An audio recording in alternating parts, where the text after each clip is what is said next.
Hi friends, welcome to Soumya food house YouTube ಚಾನಲ್ಗೆ ಎಲ್ಲರಿಗೂ ಸ್ವಾಗತ. ಇವತ್ತು ಸಿಂಪಲ್ ಆಗಿ ಯಾವ ರೀತಿ ಪನ್ನೀರ್ ಬುರ್ಜಿ ಮಾಡೋದು ಅಂತ ಹೇಳ್ಕೊಡ್ತೀನಿ. ವಿತ್ ಪನ್ನೀರ್ನು ಕೂಡ ಮಾಡಿಕೊಂಡು ಪನ್ನೀರ್ ಬುರ್ಜಿ ಯಾವ ರೀತಿ ಮಾಡೋದು ಅಂತ ಹೇಳ್ಕೊಡ್ತೀನಿ.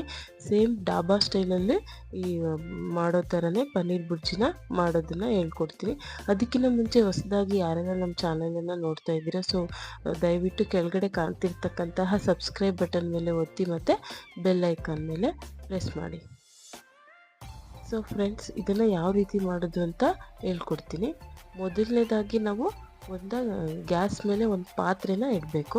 ಆ ಪಾತ್ರೆಗೆ 1 ಲೀಟ್ರಷ್ಟು ಹಾಲನ್ನು ಹಾಕಬೇಕು. ಸೊ ಇದು ಹೆವಿ ಫ್ಯಾಟ್ ಮಿಲ್ಕ್ ಹಾಕೋದ್ರಿಂದ ಏನಾಗುತ್ತೆ, ನಮಗೆ ಪನ್ನೀರು ಜಾಸ್ತಿ ಸಿಗುತ್ತೆ.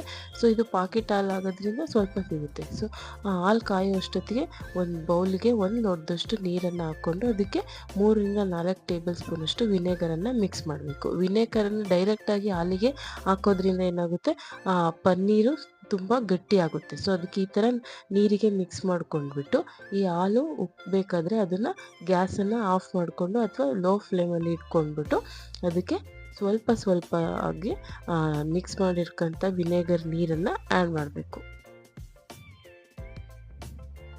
ಸೊ ನೋಡಿ ಫ್ರೆಂಡ್ಸ್, ಎಷ್ಟು 1 ಸೆಕೆಂಡ್ ಒಳಗೆ ಹಾಲು ಯಾವ ರೀತಿ ಪನ್ನೀರ್ ಆಗುತ್ತೆ ಅಂತ. ಸೊ ಅದಕ್ಕೆ ಈ ಥರ ಸ್ವಲ್ಪ ನೀರನ್ನು ಹಾಕ್ಕೊಂಡು ಮಾಡೋದ್ರಿಂದ ನಮಗೆ ಆ ಪನ್ನೀರು ತುಂಬ ಗಟ್ಟಿಯಾಗಿ ಇರಲ್ಲ, ಸ್ಮೂತ್ ಆದಂತಹ ಪನ್ನೀರು ನಮಗೆ ಸಿಗುತ್ತೆ. ಸೊ ಅದಕ್ಕೆ ಈ ಥರ 3 ಟೈಮು ಈ ಥರ ವಿನೆಗರ್ ನೀರನ್ನು ಹಾಕ್ಕೊಂಡು ಮಿಕ್ಸ್ ಮಾಡಬೇಕು. ಅದೆಲ್ಲ ಮಿಕ್ಸ್ ಆದಮೇಲೆ ಸೊ ಗ್ಯಾಸ್ ಆಫ್ ಮಾಡಿರ್ತೀವಲ್ಲ, ಸೊ ನೆಕ್ಸ್ಟು ಒಂದು ಬೌಲಿಗೆ ಒಂದು ಜರಡಿ ಸಹಾಯದ ಮೇಲೆ ಅದಕ್ಕೆ ನಾವು ಬಟ್ಟೆನ ಹಾಕ್ಕೋಬೇಕು. ಈ ಥರ ಬಟ್ಟೆ ಹಾಕ್ಕೊಂಡು ಆ ಪನ್ನೀರನ್ನು ನೀಟಾಗಿ ನಾವು ಇದರಲ್ಲಿ ಸೋಸ್ಕೋಬೇಕು.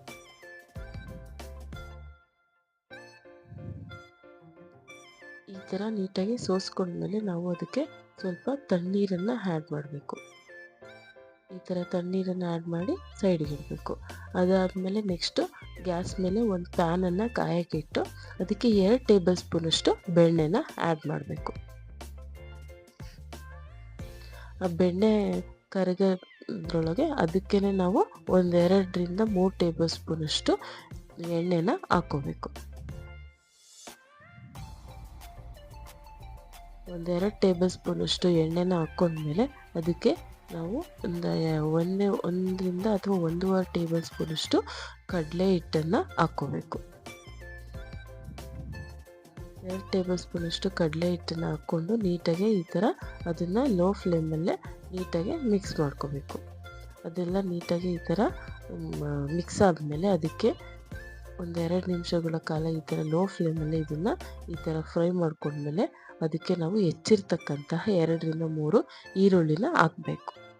ಇದನ್ನು ಆದಷ್ಟು ಚಿಕ್ಕದಾಗಿ ಹೆಚ್ಚಿರಬೇಕು. ಅದಾದಮೇಲೆ ಟೊಮೊಟೊನು ಕೂಡ ಒಂದು ಬೌಲ್ ಹಾಕಿ 2ರಿಂದ 3 ಹಸಿಮೆಣಸಿನ್ಕಾಯಿ ಮತ್ತು 1-2.5 ಇಂಚಷ್ಟು ಹಸಿ ಶುಂಠಿನ ಹಾಕ್ಕೊಂಡು ನೀಟಾಗಿ ಮಿಕ್ಸ್ ಮಾಡಬೇಕು. ಸೊ ನಾವು ಇದರಲ್ಲಿ ತರಕಾರಿ ಎಷ್ಟು ಚಿಕ್ಕದಾಗಿ ಕಟ್ ಮಾಡ್ಕೊತೀವೋ ಪೇಸ್ಟು ಅಷ್ಟು ಚಿಕ್ಕದಾಗಿ ತರಕಾರಿ ಬೆಂದು ಅಷ್ಟು ಸ್ಮ್ಯಾಶ್ ಆಗಿ ಚೆನ್ನಾಗಿ ಗ್ರೇವಿ ನಮಗೆ ಆಗುತ್ತೆ. ಸೊ ಅದಕ್ಕೆ ಈ ಥರ ಎಲ್ಲ ಮಿಕ್ಸ್ ಮಾಡಿ ನೀಟಾಗಿ ಈ ಥರ ಬೇಯಿಸ್ಕೋಬೇಕು.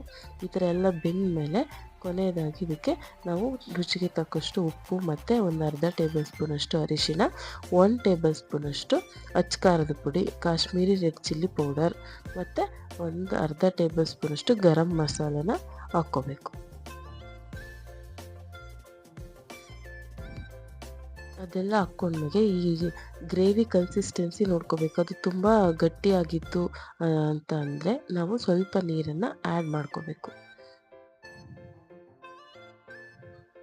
ಅದೆಲ್ಲ ಆ್ಯಡ್ ಮಾಡಿಕೊಂಡು ಈ ಥರ ನೀಟಾಗಿ ಇದನ್ನು ಬೇಯಿಸ್ಕೋಬೇಕು. ಇದೆಲ್ಲ ನೀಟಾಗಿ ಬೇಯ್ತಾ ಇದ್ದಾಗ ಅದಕ್ಕೆ ನಾವು ಮಾಡಿಟ್ಟಿರ್ತಕ್ಕಂತಹ ಪನ್ನೀರ್ ಇತ್ತಲ್ಲ ಅದನ್ನು ಈ ಥರ ಪುಡಿಯಾದಂತಹ ರೀತಿ ಹಿಂಗೆ ಕೈಯಲ್ಲಿ ಈ ಥರ ಸ್ಮ್ಯಾಶ್ ಥರ ಮಾಡಿ ಹಾಕಬೇಕು. ಈ ಥರ ಎಲ್ಲ ಪನ್ನೀರನ್ನು ಹಾಕ್ಬಿಟ್ಟು ನೀಟಾಗಿ ಮಿಕ್ಸ್ ಮಾಡಬೇಕು. ಸೊ ತುಂಬ ಸಿಂಪಲ್ ಆದಂತಹ ರೆಸಿಪಿ. ಸೊ ಈ ಥರ ಎಲ್ಲ ಮಿಕ್ಸ್ ಆದಮೇಲೆ ಇದಕ್ಕೆ ನಾವು ಹೆಚ್ಚಿರ್ತಕ್ಕಂತಹ ಕೊತ್ತಂಬರಿ ಸೊಪ್ಪನ್ನು ಹಾಕ್ಕೋಬೇಕು.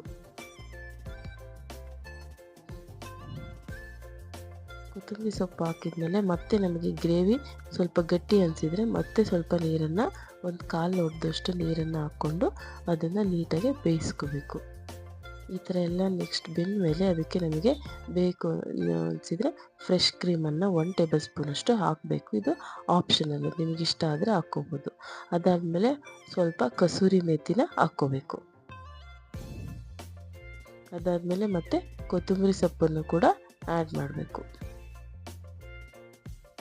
ಅದೆಲ್ಲ ನೀಟಾಗಿ ಆ್ಯಡ್ ಮಾಡಿದ್ಮೇಲೆ ಅದನ್ನು ನೀಟಾಗಿ ಮಿಕ್ಸ್ ಮಾಡಿದರೆ ಬಿಸಿ ಬಿಸಿಯಾದಂತಹ ಪನ್ನೀರ್ ಬುರ್ಜಿ ರೆಡಿ ಆಗುತ್ತೆ.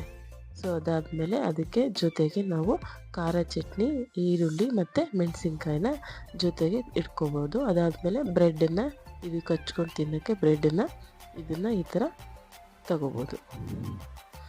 ಬ್ರೆಡ್ ಆದಮೇಲೆ ನಾವು ಮಾಡಿರ್ತಕ್ಕಂತಹ ಪನ್ನೀರ್ ಬುರ್ಜಿನ ಒಂದು ಸರ್ವಿಂಗ್ ಬೌಲ್ಗೆ ಈ ಥರ ನೀಟಾಗಿ ಸರ್ವ್ ಮಾಡಿಕೊಂಡ್ರೆ ಆಗುತ್ತೆ. ನೋಡಿದ್ರಲ್ಲ, ಇದ್ರ ಮೇಲೆ ನಾವು ಸ್ವಲ್ಪ ಬೆಣ್ಣೆನ 1 ಟೇಬಲ್ ಸ್ಪೂನಷ್ಟು ಬೆಣ್ಣೆನ ಹಾಕಿದರೆ ಬಿಸಿ ಬಿಸಿಯಾದಂತಹ ಪನ್ನೀರ್ ಬುರ್ಜಿ ನಾವು ಮನೆಯಲ್ಲಿ ಯಾವ ರೀತಿ ಸಿಂಪಲ್ಲಾಗಿ ಮಾಡ್ಬೋದು ಅಂತ ಹೇಳ್ಕೊಟ್ವಿ. ಯಾರಿಗೆಲ್ಲ ಈ ರೆಸಿಪಿ ಇಷ್ಟ ಆಯಿತು ನೀವು ಕೂಡ ಕೆಳಗಡೆ ಕಾಣ್ತಿರ್ತಕ್ಕಂಥ ಸಬ್ಸ್ಕ್ರೈಬ್ ಬಟನ್ ಮೇಲೆ ಒತ್ತಿ ಮತ್ತು ಬೆಲ್ ಐಕನ್ ಮೇಲೆ ಪ್ರೆಸ್ ಮಾಡಿ. ನೀವು ಕೂಡ ಈ ಥರ ಮನೆಯಲ್ಲಿ ಮಾಡಿಕೊಂಡು ರೆಸಿಪಿನ ಟ್ರೈ ಮಾಡಿ. ಟೇಸ್ಟು ತುಂಬ ಚೆನ್ನಾಗಿ ಇರುತ್ತೆ. Thank you for watching.